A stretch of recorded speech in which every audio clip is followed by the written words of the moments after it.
Seperti kita tahu, pada bulan Oktober nanti, Timnas Indonesia akan melakoni laga yang bisa dibilang cukup berat, yaitu Bahrain dan Cina. Memang jika dilihat dari sisi kekuatan, tim Bahrain maupun Cina bisa dibilang masih setara dengan Indonesia. Akan tetapi yang menjadi tantang justru dalam non-teknisnya.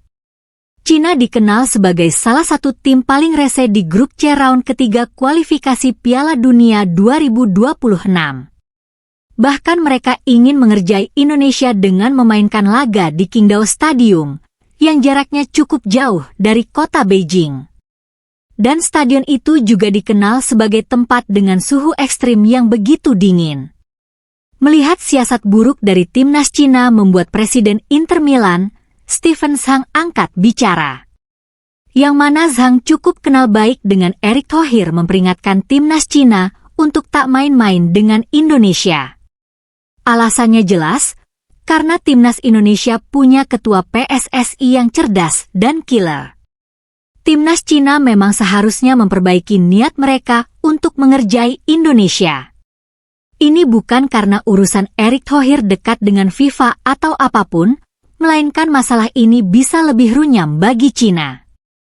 Karena seperti kita tahu bahwa Cina akan menaruh laga melawan Indonesia ini di Stadion Qingdao, kota Qingdao. Di mana jika Indonesia melakukan perjalanan dengan pesawat komersil akan memakan waktu yang sangat lama, yakni bisa sampai 30 jam. Dan perkara dari bandara ke stadion inilah yang bisa menjadi senjata Indonesia memukul balik Cina. PSSI bisa saja melaporkan ini ke AFC hingga Cina mendapat hukuman. Sebab berdasarkan regulasi AFC, jarak stadion tidak boleh jauh dari bandara internasional yang maksimalnya 200 km. Sedangkan jarak dari Beijing ke bandara Qingdao adalah 623 km. Melihat sikap Cina yang semacam ini pada akhirnya membuat media Jepang menyebut Cina sebagai tim yang menyedihkan. Karena untuk melawan Indonesia saja, mereka sampai melakukan apapun untuk menang. Padahal jika dilihat dari head-to-head, Cina ini seharusnya bisa lebih percaya diri bertemu Indonesia apalagi laga kandang. Dan dalam 5x pertemuan terakhir, Indonesia belum pernah menang. Harusnya dari sisi mental, mereka sudah punya modal bagus. Jika dilihat dari skuad Garuda yang sekarang, wajar saja kalau Cina cukup panik. Apalagi mereka belum mendapatkan 1 poin pun di round ketiga setelah dihancurkan Jepang 7-0 dan Arab Saudi 2-1 di laga pembuka.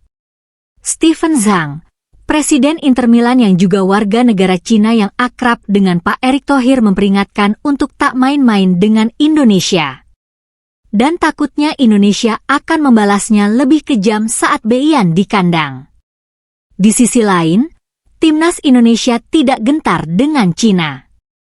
Seperti yang dikatakan bek Timnas Indonesia, Jai Idzas menegaskan kalau semua tim di round 3 ini berhak melakukan apapun untuk hasil yang maksimal. Jika memang cara dari timnas Cina seperti itu, tidak masalah. Yang terpenting adalah kesiapan dari timnas Indonesia itu sendiri. Terlepas dari apapun, di pertandingan round ketiga melawan Bahrain dan Cina, Indonesia masih punya peluang besar meraih kemenangan. Apalagi dengan tambahan amunisi pemain Eropa, seperti Mads Hilgers dan Eliano, timnas tidak gentar sama sekali. Terima kasih sudah nonton, update terus berita-berita dibuat Makan TV. Sampai jumpa.